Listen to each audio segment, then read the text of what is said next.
নমস্কার বন্ধুরা, আমি 17ই শ্রাবণ ও দ্বিতীয় সোমবার উদ্দেশ্যে বেরিয়ে পড়েছিলাম বাবার মাথায় জল ঢালতে তারকেশ্বরে। তো গাড়িতে উঠে পড়েছিলাম।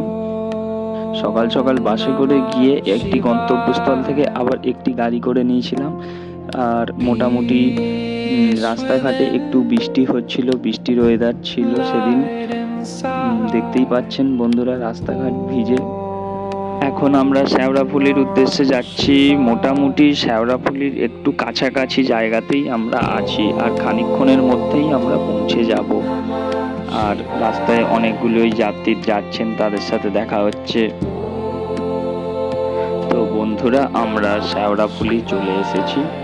এবার আমরা নিজেদের ঘট নেব, ব্যাগ নেব, নিয়ে এখান থেকে ঘাটের নিমাইতীর্থ ঘাটের উদ্দেশ্যে রওনা দেবো। আর এই দেখুন, একটি মূর্তি যাচ্ছে, এরা নিয়ে যাচ্ছে তারকেশ্বর যাবে বলে। মোটামুটি আমরা নিমাইতীর্থ ঘাটে স্নান করে এবার বেরিয়ে পড়েছি শেওড়াফুলি থেকে তারকেশ্বরের উদ্দেশ্যে।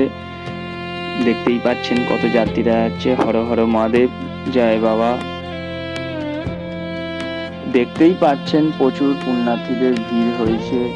তৃতীয় সোমবার জল ঢালার উদ্দেশ্যে বাবার কাছে যাচ্ছে।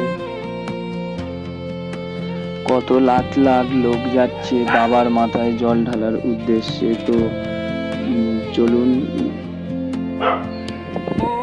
আমরাও যাই, দেখি। আর সেখানে যা ভিড় তা বলার মতো নয়। আমি আরেকটি ছোট মিনি ব্লগে তারকেশ্বর যাত্রাটাকে তুলে ধরবো। আমরাও এখন হাঁটছি আপাতত। হর হর মহাদেব।